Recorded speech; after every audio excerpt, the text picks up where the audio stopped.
शानदार प्रस्तुति।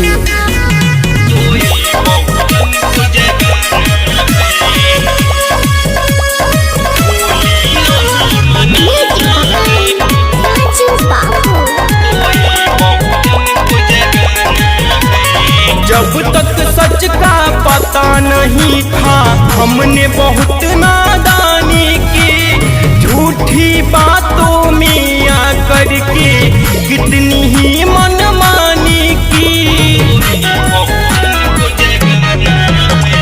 जब तक सच का पता नहीं था हमने बहुत नादानी की, झूठी बातों में आकर के कितनी ही मनमानी की।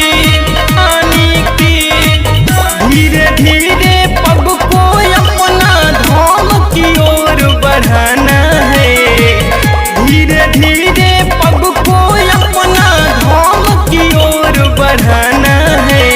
होली नहीं मनाना है, सोए बहुजन को जगाना है। होली नहीं मनाना है, सोए बहुजन को जगाना है।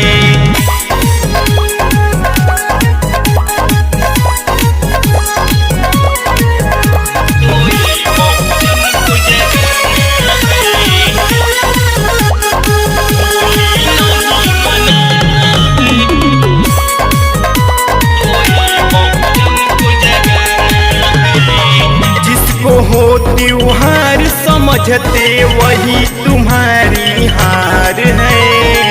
मनुवाद की साजिश का सारा बहुजन शिकार है, शिकार है।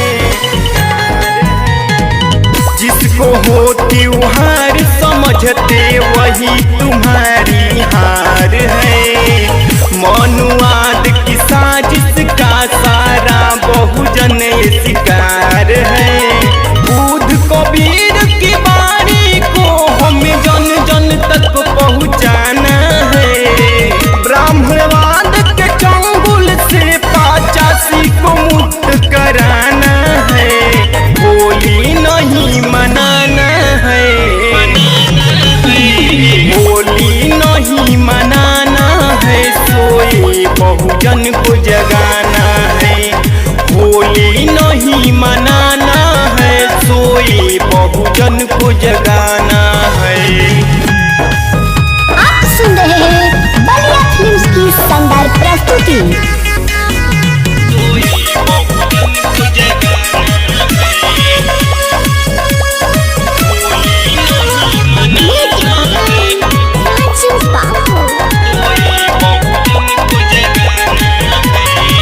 बाबा साहेब ने हम पर जाने कितने एहसान किए। कितना कठिन था जीना यार, जीवन को आसान किए, आसान किए। बाबा साहेब ने हम पर जाने कितने एहसान किए। कितना कठिन था जीना यारो, जीवन को आसान किए।